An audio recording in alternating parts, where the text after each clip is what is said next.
11 ଦଫା ଦାବି ନେଇ ଦୀର୍ଘ 12 ଦିନ ଖରା ବର୍ଷା ଖାଇ ବସି ରହିଥିଲେ ଟ୍ରକ୍ ମାଲିକ ସଂଘ।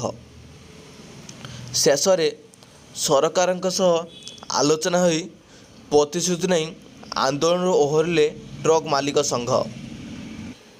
ହ୍ୟାଲୋ ଭିୟର୍ସ, ନମସ୍କାର। ମୁଁ ସୁଜିତ ଆପଣଙ୍କୁ ସ୍ୱାଗତ କରୁଛି SM 8906 ୟୁଟ୍ୟୁବ୍ ଚ୍ୟାନେଲ୍। ଯଦି ପ୍ରଥମ ଥର ପାଇଁ ଭିଜିଟ୍ କରିଛନ୍ତି SM ୟୁଟ୍ୟୁବ୍ ଚ୍ୟାନେଲ୍, ଲାଇକ୍ ଏବଂ ସେୟାର ଏବଂ ସବସ୍କ୍ରାଇବ୍ କରନ୍ତୁ, କାରଣ ଆମ SM ୟୁଟ୍ୟୁବ୍ ଚ୍ୟାନେଲ୍ ସବୁବେଳେ ପାଇଁ ଜେନ୍ୟୁନ୍ ଏବଂ ଟ୍ରୁଥଫୁଲ୍ ନ୍ୟୁଜ୍ ଦେଇଥାଏ ପ୍ରୁଫ୍ ସହିତ।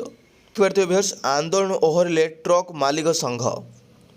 11 ଦଫା ଦାବି ନେଇ ଦୀର୍ଘ 12 ଦିନ ଆନ୍ଦୋଳନ ପରେ ଆନ୍ଦୋଳନରୁ ଓହରିଲେ ଟ୍ରକ୍ ମାଲିକ ସଂଘ।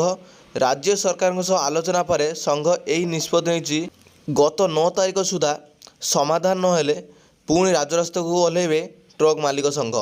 10 ତାରିଖରେ ରାଜ୍ୟର 13 ଜିଲ୍ଲାରେ ଲଘୁ ଖଣିଜ ପରିବହନ ଟ୍ରକ୍ ଧର୍ମଘଟ ଚାଲୁ ରହୁଥିଲା। ପରିବହନ ମନ୍ତ୍ରୀ ବିଭୂତି ଭୂଷଣ ଜେନା କାର୍ଯ୍ୟାନୁଷ୍ଠାନ କମିଟି ସହ 3 ଥର ବୈଠକ କରି ସମସ୍ୟାର ସମାଧାନ ପାଇଁ ପ୍ରୟାସ କରିଥିଲା।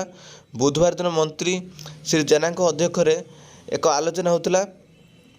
ଏଥିରେ ରାଜ୍ୟର ସମସ୍ତ ସଭାପତି ସହିତ ସମସ୍ତ ଥିଲେ ଏବଂ ଯାହା ଦାବି ଥିଲା ଯଥାଶୀଘ୍ର ପୂରଣ ହେବ ବୋଲି ଯାହା ସୂଚନା ମିଳିଛି।